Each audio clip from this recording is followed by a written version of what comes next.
오늘은 추수감사 주일입니다.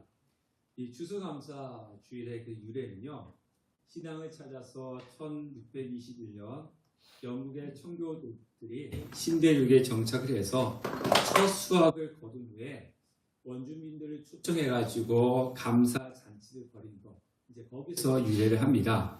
정말 이 행사는요, 한 해 동안 지켜주시고 풍성한 수확을 주신 하나님께 감사하고 또 어려운 시기에 도움을 준 원주민들에게 칠면조와 음식을 대접한 데서부터 시작을 했습니다.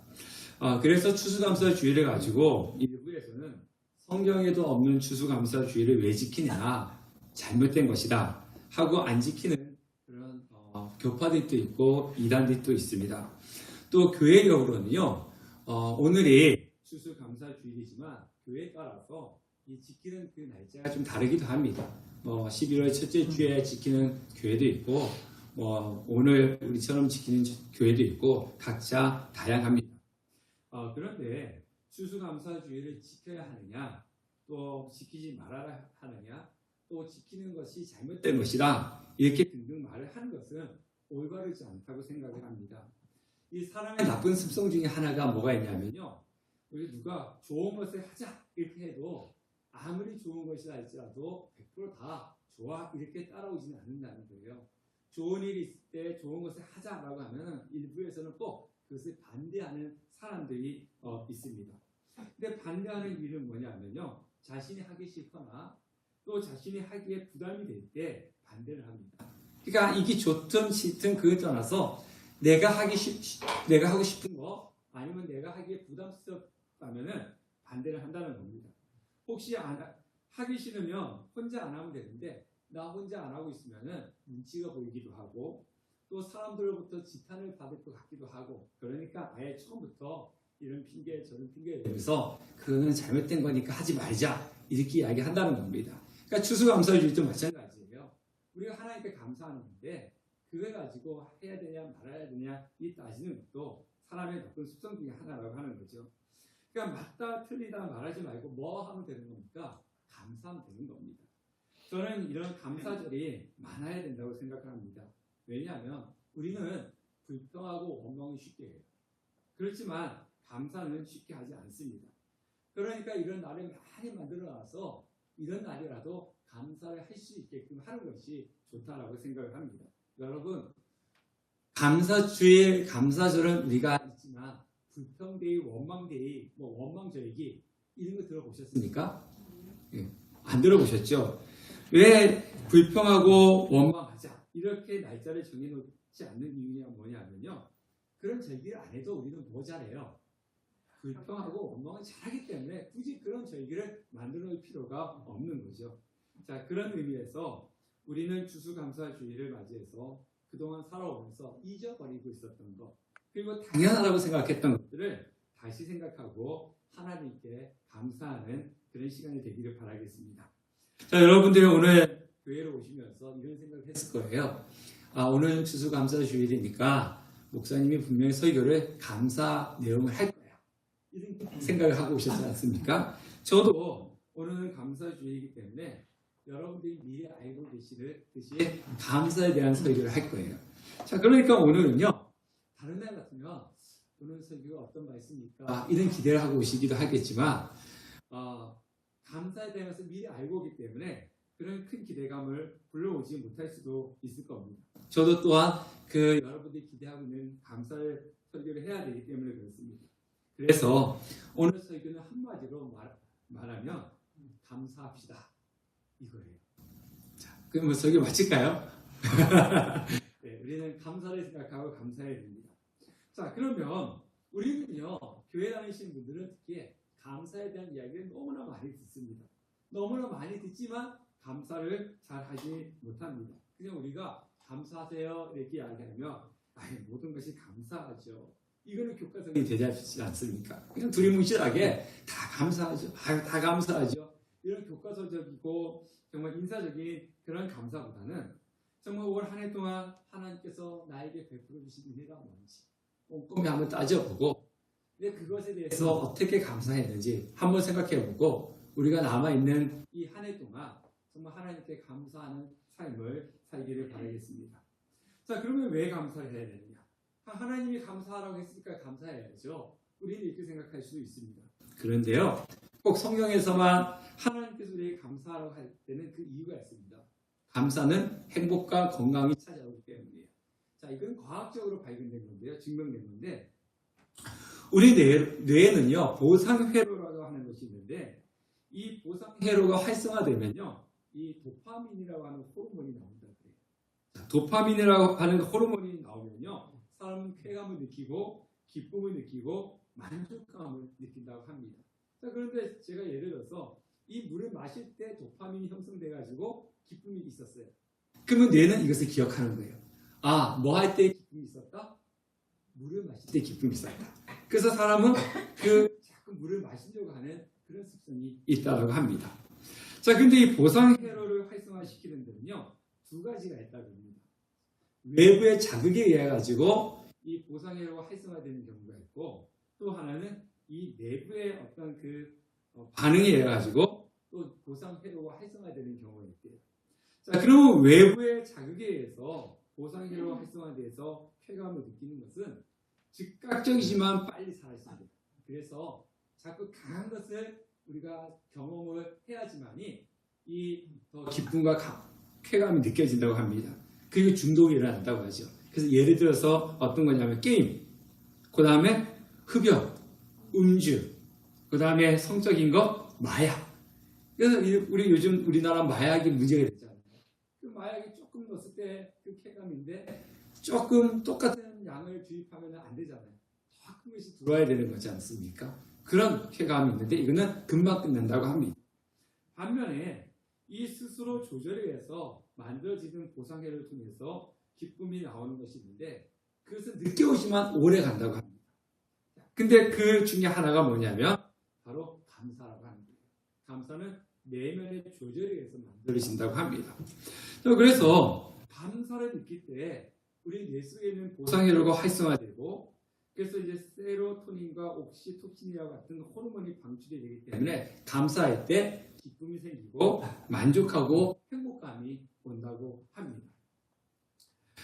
그런데 이 연구에 보면요, 감사할 때 이 기쁨과 행복감도 있지만 스트레스가 줄어들고 몸에는 염증, 심혈과 면역 수치가 좋아지고 뭐 질병 후에 회복도 좋아진대요. 그래서 신체적인 건강이 있답니다. 감사를 하면. 그 다음에 또 감사를 하면요, 마음속에 불안하고 그리고 공포 그리고 우울증 이런 것들이 또 줄어든다고 합니다. 그러니까 감사하면 육신적인 건강뿐만 아니라 심리적인 그런 안정감도 생긴다고 합니다. 그리고 감사를 하면은 사람과의 관계도 좋아지고 그래서 감사는 행복한 삶을 위한 종합 선물 세트와 같다. 이렇게 연구된 것을 제가 보았습니다. 그런데요, 이 감사는요, 가만히 있어서 감사가 생기는 것이 아니라 노력하고 훈련을 해야 되는 결과물이라고 하는 거예요.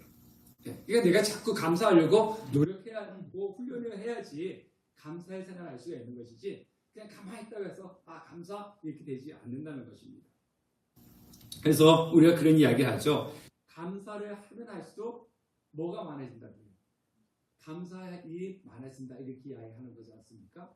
그러니까 감사를 하면 할수록 감사의 일이 많아진다는 것은 그동안 감사라고 생각하지 않았던 것들이 뭘로 보이는 겁니까? 감사로 보이는 거예요. 그러다 보니까 감사의 내용들이 더 많아지게 되는 것이고 그리고 기쁨이 생긴다 이렇게 이야기를 하는 겁니다. 그래서 우리는 의도적으로 감사를 해야 되는 겁니다. 데살로니가전서 5장 18절의 말씀 보면은 범사에 감사하라 그렇게 이야기했는데요. 이 범사가 뭡니까? 어떤 상황이든지 나한테 좋은 일이든지 나쁜 일이든지 힘들고 어려운 일이든지 간에 상관없이 항상 어떤 상황이 있든지 간에 감사해라. 이렇게 하나님께서 말씀을 하고 있습니다. 자, 그러면 우리는 어떨 때 감사할 수 있을까요? 보통 우리는 감사하면요, 나한테 좋은 일이 생깁니다. 그죠? 뭐 예를 들어서 우리 성도님들 오늘 많이 오셨는데 여기다가 우리 아는 우리 성도님들 한 5-6분 계시잖아요. 그분이 오늘 다 한 자리에 왔어. 그러면 좋은 일이지 않습니까? 그럴 때 하나님 감사합니다. 우리 이렇게 하지 않습니까? 근데 많이 안 오셨어. 그러면은 왜 하지? 뭐 이렇게 되지 않습니까? 근데 감사는요, 좋은 일이 생길 때 우리가 감사할 수 있다 생각을 하는데, 감사는 내가 가지고 있는 것, 내가 지금 누리고 있는 것에 대해서 소중하게 여길 때 우리는 감사할 수 있습니다. 자, 오늘 우리가 말씀 보면요, 이 에스라서 3장인데요. 지난주에 포로에서 귀환한 1차 포로 귀환자가 몇 명이라고 했습니까? 5만 명이라고 했잖아요. 5만 명. 자, 이들이 예루살렘에 도착해서 제일 먼저 한 것이 있습니다. 제일 먼저 한 것이 뭐냐면 하나님께 제사드릴 성전을 지으려고 했습니다. 자, 오늘 말씀 보면은 성전을 짓기 위해서 사람들이 모였는데 성전을 짓기 전에 먼저 한 것이 있습니다. 그게 뭐냐면 하나님께 제사를 드렸습니다. 자, 우리가 생각할 때 성전을 먼저 지어놓고 제사를 드려야 되는 것이 맞지 않을까? 근데 성전을 짓기 전에 제사를 먼저 드릴 것이 왜 그럴까? 우리가 생각할 수 있어요. 자, 우리 3절 말씀을 한번 다 같이 읽어보도록 하겠습니다. 시작. 우리가 모든 나라 백성을 두려워하여 제단을 그 터에 세우고 그 위에서 아침 저녁으로 여호와께 번제를 드리며. 자, 무리가 누굴 두려워했다 그러죠? 예, 모든 나라 백성을 두려워하여 이렇게 이야기하고 있습니다. 자, 이제 포로를 잡혔다가 예루살렘으로 돌아왔어요. 근데 거기는 빈 땅이 아니었습니다. 그 주위에는 이미 다른 사람들이 살고 있었어요. 사마리아 족속도 있었고요. 그 주위에는 에돔 사람들, 암몬 사람들, 모압 사람들도 있었습니다. 자, 포로에서 귀환한 사람이 5만 명인데 거기에서 성전을 짓기 위해서 모든 사람들이 다 온 것은 아닙니다. 그런데 그 주위에 있는 족속들은 5만 명 이상이잖아요. 수많은 사람들이 지켜보고 있는 거예요. 언제든지 뭐 할 수 있습니까? 그 사람들이 쳐들어와서 그 사람들의 물건을 뺏고 그 사람들을 죽일 수 있는 그런 위험이 있습니다. 그러니까 주위에 있는 사람들을 보니까 두려워했다. 그렇게 이야기를 하고 있습니다. 자, 그런데 두려워했는데 두려우면은 뭔가 군사적인 힘을 키워야 되는데 먼저 하나님께 제사를 드렸습니다. 이게 바로 믿음이라는 거죠. 제사를 드린다. 우리가 하나님 앞에 예배를 드린다라고 하는 것은 뭐냐면 하나님이 나와 함께 하신다. 그리고 함께 하시기 때문에 하나님이 나를 어떻게 하신다? 지켜주시고 보호하신다라고 하는 그런 의미로 담겨져 있는 겁니다. 그러니까 이들이 제사를 드리면서 어떤 마음으로 제사를 드리냐? 이 주위에 있는 수많은 족속들이 있는데 언제든지 저들이 쳐들어와서 우리를 죽일 수도 있고 우리 걸 빼앗을 수 있는 그런 위험함이 있지만 하나님은 우리와 함께 계신다. 함께 계시기 때문에 우리를 지켜주실 것이고 우리가 또 성전을 지을 때 하나님께서 안전하게 성전을 지어주실 수 있을 것이다. 그런 마음, 믿음의 표현이라고 하는 거예요. 우리가 오늘 예배를 드리지 않습니까? 우리는 한 주를 시작하는 이날 오는 예배를 드리는 거죠. 안식교는 마지막 날이라고 이야기하는데 우리는 주일에 예배를 드립니다. 주일에 예배를 드리는 이유가 뭐냐면은 한 주간 동안 하나님께서 나와 함께 계시고 하나님이 나를 지켜주시고 돌봐주실 것이다 라고 하는 그 믿음의 표현이라는 거예요. 네, 그런 의미로서 우리는 오늘 이 자리에 나와서 예배를 드리는 것입니다. 자, 이들이 그런 믿음으로 이 두려움 속에서 이 대적들로부터 하나님 우리를 지켜주실 겁니다 라고 하는 그런 믿음을 가지고 예배를 드렸어요. 자, 제사를 드리고 난 이후에 성전 재건을 위해서 본격적인 준비를 하는데 자, 7절 말씀을 다 같이 한번 읽어보겠습니다. 시작. 이에 속수와 목수에게 돈을 주고 또 시돈 사람과 두로 사람에게 먹을 것과 마실 것과 기름을 주고 바사왕 고레스의 명령대로 백항복을 레바논에서 욥바 해변까지 운송하게 하였더라. 자, 제사 드리고 난 후에 성전을 짓기 위해서 이제 그 재료를 준비를 해야 되지 않습니까? 그래서 석수와 목수에게 돈을 주고 또 시돈 사람과 두로 사람에게 먹을 것과 마실 것과 기름을 주고 그 이제 백항목을 레바논에서 이제 운송을 했습니다. 그러니까 이거는요 일꾼에게 기술자에게 돈을 주고 또 재료를 사갖고 오는 건데 자, 우리가 여기서 기억해야 될 것이 있습니다.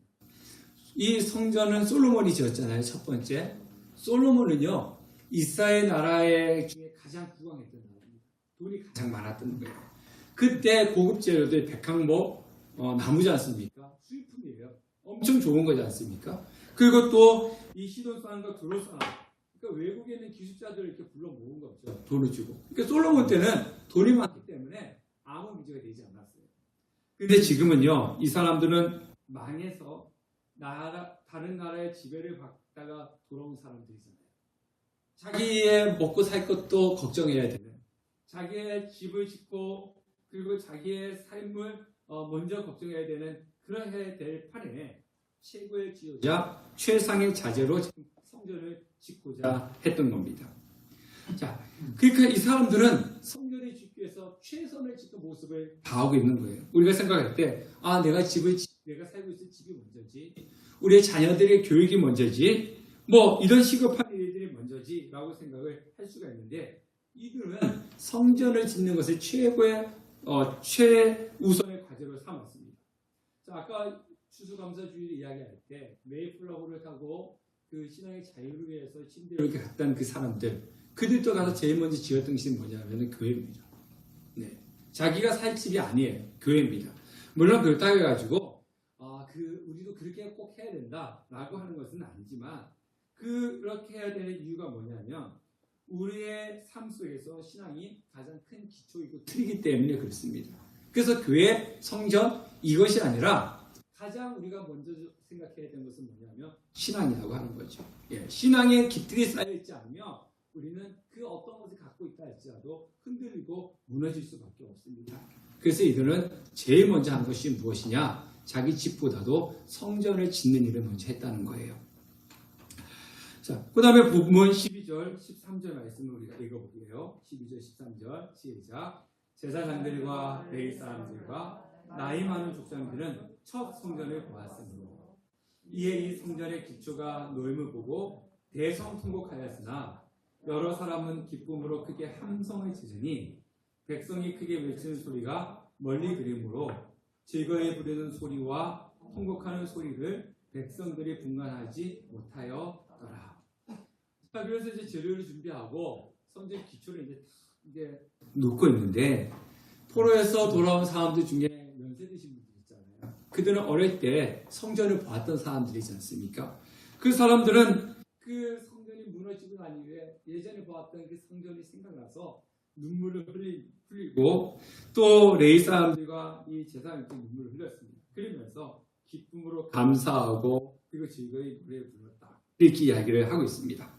자, 여기서 우리가 생각해야 될 것이 있는데요. 남유다 사람들은 포로로 잡혀가기 전에 늘 성전을 보고 살았잖아요. 그죠? 성전이 쭉 써 있는 것을 보고 살았습니다. 그때 이 성전이 얼마나 소중한지를 몰랐던 거예요. 네. 근데 성전이 무너지고 포로로 잡혀가가지고 하나님 앞에 제사를 드리고 싶은데 바벨론에 성전이 없지 않습니까? 제사를 드릴 수가 없는 거예요. 제사를 드릴 수가 없으니까 그때서야 무엇을 생각한 거예요? 성전이 정말로 소중한 것이요. 우리가 살 때, 우리가 예루살렘에 살 때 그냥 태어나서부터 있었던 그 성전, 그냥 건물인가 보다라고 생각을 했는데 이것이 아니었구나. 너무나 소중한 거였구나. 잃어버리고 난 뒤에 알게 됐던 거죠. 그래서 성전의 기초가 놓인 것을 보면서 감격하고 그리고 감사를 할 수가 있었던 겁니다. 우리가 흔히 그런 이야기 하죠. 내일은 난 모른다. 우리의 삶이 내일이 어떻게 될지 아무도 모릅니다. 그렇기 때문에 내가 지금 당연하다고 생각하면서 가지고 누리고 있는 것, 내일 누릴 수 없을 수가 있는 거죠. 그래서 내가 지금 가지고 있는 가족이라든가 집이라든가 건강이라든가 교회, 이 모든 것들을 소중하게 여기신다면 우리는 감사를 할 수가 있는 겁니다. 그리고 우리가 지금 이 자리에 나와서 예배 드릴 수 있음을 소중하게 여기신다면 이 자체가 뭘로 다가오느냐? 감사로 다가오는 것입니다. 많은 사람들은요, 우리가 가지고 있는 것에 집중하지 않고 뭐에만 집중합니까? 내가 나이 없는 것만 바라봅니다. 그러니까 없는 것만 보니까 불평하기 쉬운 거죠. 그래서 우리가 시선을 잠깐 돌려가지고 지금 내가 가지고 있는 거, 없는 것 말고 가지고 있는 것을 살펴보시면 그것을 소중하게 여길수록 삶에 대한 만족감이 높아지고 우리는 감사가 나올 수밖에 없는 것입니다. 제가 때로는 우리 교회를 보면서 갑갑하고 답답하게 여길 때가 있었어요. 예배당에 또 이렇게 오면 우리 예배당 이렇게 왔다가 큰 교회 한번 가면요. 큰 교회 화장실보다도 작아요. 우리 교회 예배당이. 그리고 카페도 오면 이제 햇빛에 이렇게 바래가지고 막 사갔지 않습니까? 그리고 또 평일에도 교회 오시는 분들이 아무도 없고 교회를 위해서 이거 하자 저거 하자 해도 뭐 이래서 못합니다 저래서 못합니다 결국은 참석하시는 분들도 적고 이런 모습을 볼 때 때로는 낙심이 되기도 하고 원망하기도 하고 불평이 되기도 했던 적들이 있었습니다. 그러다가 언제부턴가 작지만 언제든지 나와서 예배 드릴 수 있고 기도할 수 있는 공간이 너무 소중하게 느껴지기 시작한 거예요. 그리고 몇 분 되시진 않지만 주일에 함께 예배 드리는 우리 성도님들이 소중하게 여기지기 시작을 하더라고요. 자, 그러니까요. 예전에는 이 교회가 예배당이 이렇게 큰 교회 화장실보다도 작아.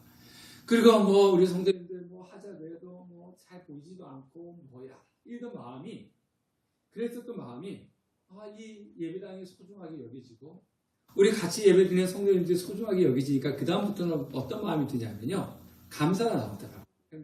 그래서 이 자리에 나온 것도 감사하고 우리 여러분들 한 분 한 분 보면 소중하게 여기지고 또 이렇게 예배 드리는 것이 감사하고 정말 그렇게 감사함으로 예배 시간이 되고 예배 드리다 보니까 제 자신의 기쁨과 은혜가 넘치는 것을 제가 경험했습니다. 예, 여러분들도 여러분들이 누리고 있는 것들 있잖아요. 당연하다고 생각하는 거 있지 않습니까? 그것을 소중하게 여기십시오. 그러면 자연히 무엇이 따라오느냐? 감사가 따라오는 것입니다. 자, 두 번째. 그럼 어떨 때 또 우리는 감사할 수 있느냐? 받기보다는 베풀 때. 그리고 섬김을 받기보다는 섬겨줄 때 우리는 감사할 수 있습니다. 여러분 올해 민생지원금 받으셨죠? 혹시 상위 10% 들어서 못 받으신 분 계세요? 제 주위에 그런 분들이 몇 분 계시더라고요. 그래서 그러면서 그래요. 자기 상위 들어가지고 못 받았대요. 그래가지고 못 받았다 투덜투덜 되는 거예요. 생각해서. 나는 그거 안 받아주고 상위 10%만 들었으면 좋겠다. 제가 그랬던 적이 있습니다. 예. 여러분들 민생지원금 받아가지고 그 돈 어떻게 사용했습니까? 그 돈 사용할 때 어떤 마음으로 사용하셨어요? 이 돈으로 이걸 사용하려니까 돈이 좀 아까운데 좀 아껴둘까? 이런 마음이셨습니까? 아니면 그냥 질러버려 사지 뭐 민생지원금인데 이런 마음으로 사용하셨습니까? 전자예요, 후자예요? 대부분 후자죠. 이거 아까워서 어떻게 돈 써? 이런 마음으로 돈 쓰신 분은 거의 없으실 것입니다. 그냥 물 쓰듯이 그냥 민생지원금 질러버려 이러면서 평상시에 아껴두고 사지 못했던 것을 샀을 것입니다. 자, 내가 땀 흘려 번 돈이라면 그렇게 가볍게 사용하지는 않았을 겁니다. 근데 내가 땀 흘려 번 돈이 아니라 그냥 주어지는 것이니까 그냥 소중함 없이 그냥 가볍게 사용한 것입니다.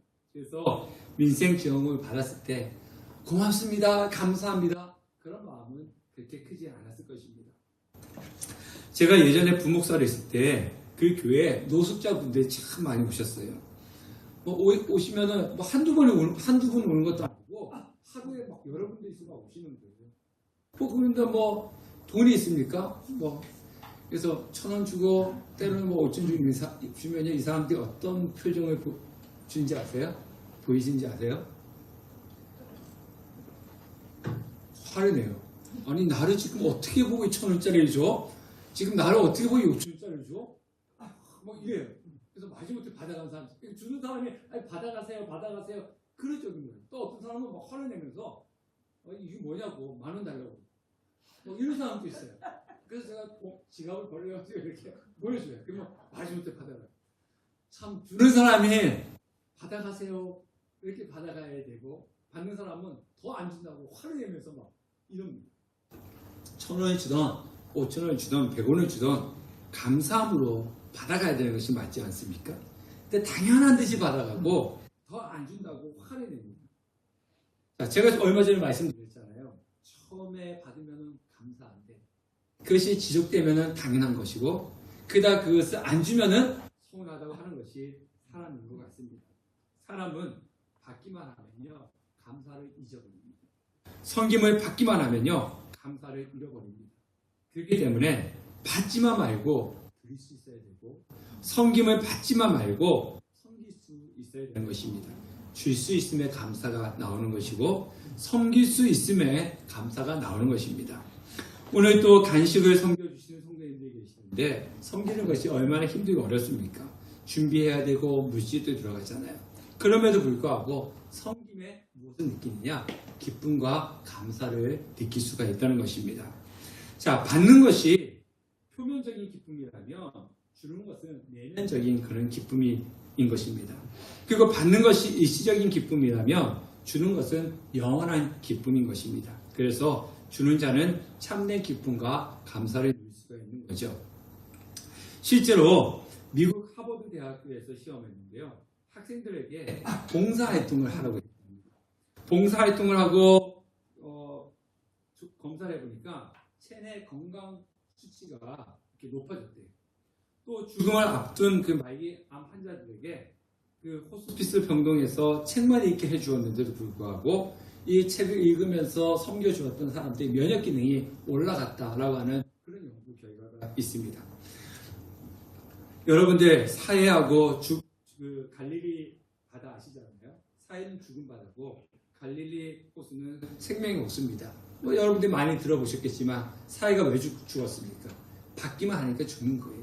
갈릴리 호수는 받고 흘러보내기 때문에 살아있는 호수가 되는 겁니다. 그것처럼 우리가 받기만 한다면, 섬김을 받기만 한다면 감사를 잃어버리는 거죠. 그리고 주고 섬길 수 있으면 기쁨이 있고 감사가 넘치는 것입니다. 예수님은 섬김을 받기 위해서 오신 분이 아니라 우리를 섬기러 오셨습니다. 우리의 구원을 위해서 친히 십자가에 못 박혀 죽으셨습니다. 그러나 예수님의 그 십자가 죽음으로 우리가 구원을 받을 때 그것이 곧 누구의 기쁨이 되었습니까? 예수님의 기쁨이 된 거죠. 내가 너희를 위해서 이렇게 고난받고 죽었는데 이러면서 예수님께서 불평하고 원망한 적이 한 번도 없습니다. 비록 우리를 섬기시고 우리의 십자가에 못 박혀 돌아가셨지만은 우리가 그 보혈의 피를 통해서 구속을 받고 구원을 받을 때 그것이 예수님께 참 기쁨이 되었던 것입니다. 추수감사주의를 맞이해서 우리가 가장 기뻐해야 될 것이 무엇이냐? 내가 예수 그리스도를 믿고 구원받음에 그것에 가장 크게 감사를 해야 될 것이고 또 한 해를 뒤돌아보면서 정말 힘들고 어렵고 여러 가지 일들이 있었지만 오늘 이 자리에 나와서 우리가 예배 드릴 수 있다라고 하는 그 사실, 그것에 우리는 감사해야 될 것이고 나에게 없는 것을 보기보다는 내가 가지고 있는 것을 보면서 하나님 나에게 이렇게 채워주시면 감사를 드릴 수 있는 우리 추수감사주의 되기를 주님의 이름으로 축원합니다.